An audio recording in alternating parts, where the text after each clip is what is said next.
is TOS Television, your digital-first Pan-African news network. I am Abigail Okwade, and this is Africa Now.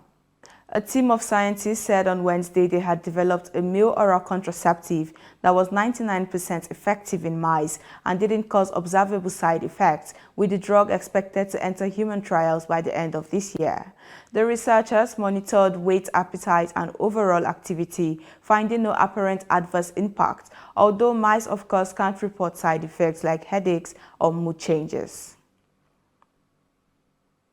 A Ugandan court on Wednesday issued an arrest warrant for an international award-winning author who fled to Germany last month to seek treatment for injuries he said were inflicted on him during torture by security personnel, his lawyer said. Kakwenze Rukabashaija was arrested at the end of December and held for almost a month before he was charged with communication offenses related to tweets that criticized President Yoweri Museveni and his son. Rukabashaija is a satirist who found fame with his novel Greedy Barbarian, which criticizes corruption and political oppression in a fictional country. Uganda's army on Wednesday signaled an end to diplomatic means in halting resurgent deadly attacks blamed on armed cattle rustlers in the troubled Karamoja region. On Tuesday, security forces in a joint set operations recovered at least 5 bodies of 3 geologists and 2 soldiers ambushed and killed by suspected armed cattle rustlers in Moroto districts.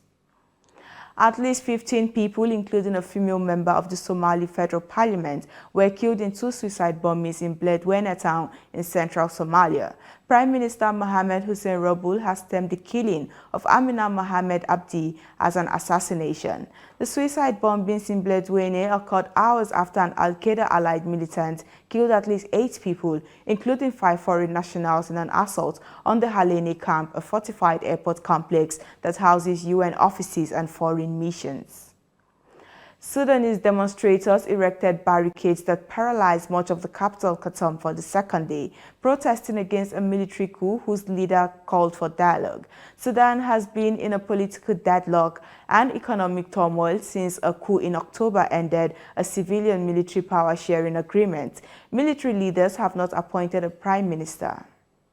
Resistance committees that have led 5 months of protests reject talks with the military, who they want to quit politics. This is your digital first Pan-African news network, TOS Television. You're watching Africa Now. Business and more coming your way after the break. Do stay tuned.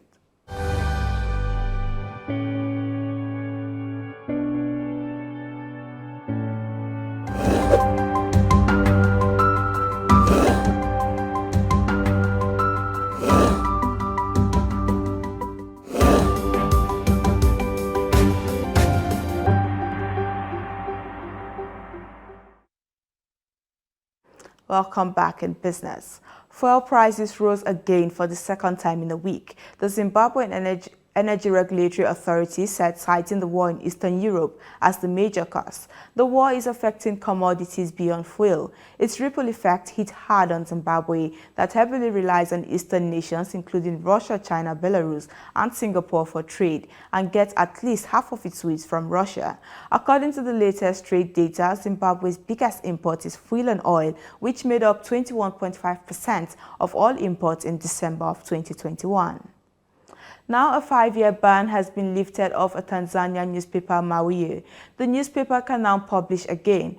Mawio, the then leading newspaper in Tanzania, was accused by authorities for jeopardizing national security, following a series of published stories over 2 former heads of state, the late Benjamin Mkapa and Jakaya Kikwete, linking them to corruption in the country's mining sector. The ban was originally intended to last for 2 years, but took additional 3 years to be granted permission to return to the shelves. Far-right French presidential candidate Éric Zemmour said on Wednesday that he could seize the homes of African leaders and block remittances to their countries if they fail to take back immigrants, as he seeks to reboot his flagging campaign. Zemmour, who is 63 years old, a former political commentator, has made immigration and security the center of his campaign and said this week that if elected, he would create a Ministry of Re-immigration that would deport hundreds of thousands of immigrants over his 5-year term. About 30% of French immigrants were born in Algeria, Morocco, and Tunisia, according to the French Institute of Democratic Studies. Former Zambia's Foreign Affairs Minister Joseph Malinja has been arrested for alleged money laundering activities. The authorities said Malanji, who was arrested for owning a hotel suspected to be bought by proceeds of crime. He is also suspected to have procured a helicopter of $700,000 for proceeds of crime. He has previously denied the allegations. The hotel has since been seized together with 2 helicopters. Ethiopian Airlines CEO Tewelde Gabriel-Mariam, who is credited with the meteoric rise of the carrier to Africa's largest, has resigned over health issues. The long-serving chief executive has been receiving treatment for an undisclosed illness in the United States for the past 5 months. He had been at the airline for 37 years. For the 11 years Tewelde was at the helm, he grew the fleet of the most profitable airline on the continent from just 50 aircraft in 2015 to 130 planes flying on local, regional and international routes. And that is it on Africa Now. For more updates, visit our website at www.TOSTVNetwork.com. Follow us and like our social media handles on Facebook, Twitter and Instagram. Remember to subscribe on YouTube. Do stay with us and enjoy more programs on TOS Television Network. I am Abigail Ukmade. Thanks for watching.